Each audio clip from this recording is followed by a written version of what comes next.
Greetings viewer, welcome. So you wanted to change the transmission fluid in the HHR only to realize there's no dipstick. Well, don't despair. We have a workaround that glitch. Stay tuned.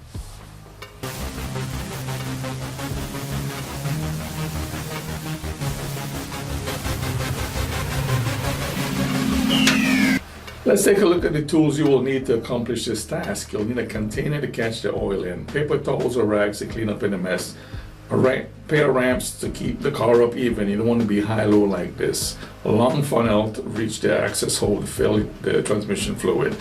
Racks, I use those pavers there behind the rear of my tires to stop it from rolling down, hopefully.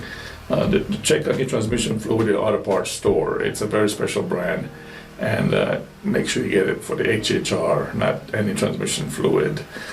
The pump jack there is a safety feature. I'll have that on the side that I'll be under, just touching the car, not to raise it, but as a safety feature in case the ramp fails, that hopefully catches the car, gives me time to get out.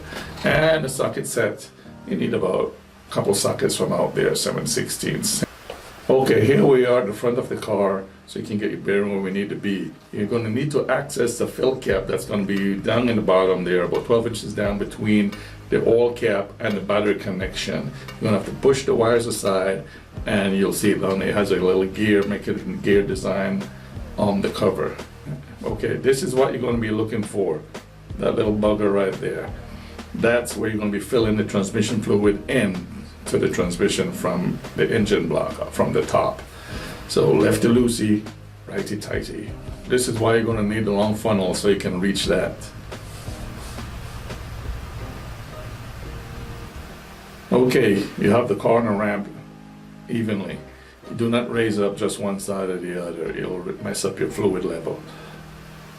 We need to get underneath on the passenger side. That's where we're going to be accessing the drain plug. It's going to be near the area of the oil plug to your left side. The jack you see here is just a safety feature in case the ramps fail. It hopefully catches the car, gives me time to get up from underneath. Remember, safety is no accident.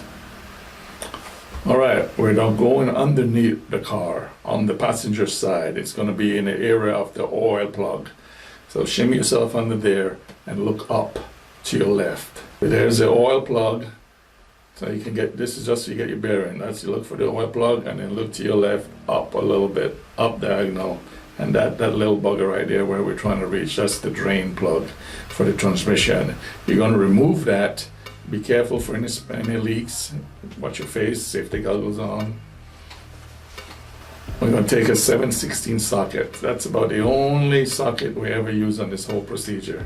We place the spill container under that area of this drain plug to catch any leak that's going to happen. On the top side now, here we are top side, you start slowly filling the car up with the transmission fluid. Once you see it start to pour out there, we start to dribble out, stop, start the car up. That should give you room for about 2 more quarts after that point. Continue filling up until you see more, till the liquid pours out again from that hole, then stop. That's it, that's your fill line right there. Go back underneath, cap it off, and then remove the funnel, seal it off. And that's how you refill the transmission fluid in your HHR that doesn't come equipped with a dipstick. Now I highly recommend that you take your car to a professional mechanic and have it checked out to make sure the fluid is at the right level. Take it to your buddy. Everyone has a buddy that's a mechanic. It's a required rule of life, unfortunately.